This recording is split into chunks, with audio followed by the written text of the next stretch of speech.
Good morning.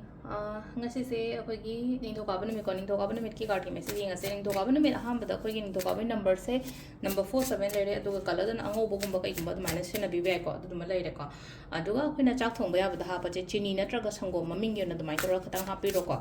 adu ma lere adu card se ahum katang ko tera ke on ti gila to ko card number 1 card number 2 card number 3 ko aduga amana akhoi na keno to boya ba hai tar ga di monday ge akhoi na to boya cinnamon rituals gumba kai gumba to bi be ka hai di khubak ta hapaga aigi dukan natraga aigi yumlom da blow tokshan ba handa ki hata se pot chai kadi kra yam na shet na ba gi damak ta ko hadi pot chai shet na ba afaba changak na ba lanthum chang na ba tung na ba ko hadi suguma mayam se dumaina adu ki part ma to bi be ko ado card se ka tang tho samjara ge ko mayam mangda se da le ko card number 1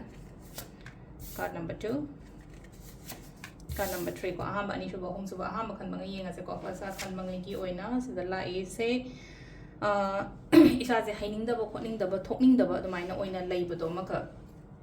tha pun toksalaga leibagi type ta ma lei ko adi man lei je jail gi type ta toraga lei tran pi ja jail di na te mang sai mathak sida lep khala ga di thang ne ba si lei myam ji ko thang si dei ma lo tho ga thang ji sa to ga tholak pa yang ko hari thokning da ba maka wakhan nuai ta ung ga matha sa ra kholaga leibo maka kem ta lambi u da ba maka lambi aina si da gi tholak ke hara ga de lambi di uzari ne ba ata ga su masa sida haining ba phawdram ne na hari kamai toro tholak ani ada sila kai hai ge hai kan sila hari thol o si gi pot si da ge hari ung ga phama ga smaina lei ga no ko hari thol o e ga keno sidagi aina wakhan sidagi sigi phatta wakhan je tholok ma tamna engon yam phagani ko duna tholo khanu aina lebiong asi je ko number 2 khan bangai nga se ko number 2 khan bangai gi oina silai si je ko hadi sida su khatang kunga ga holaga leire ko mi se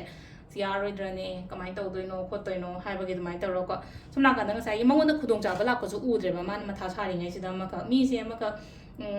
attention se am le na ga di haidi afaba la ko so u hoda ba sha oina adu dumaina si leina ko haidi ketang min na sing biyo keno toraga kholaga hai tare ko unga kholaga leiga no ko number 1 2 is my tor lai ko number 3 kan bangai yenga se ko number 3 kan bangai gi oina positive oi ko haidi mi pun ba ko pa ma dumai toraga lai ko silai jinga si gi mi che mi pun ba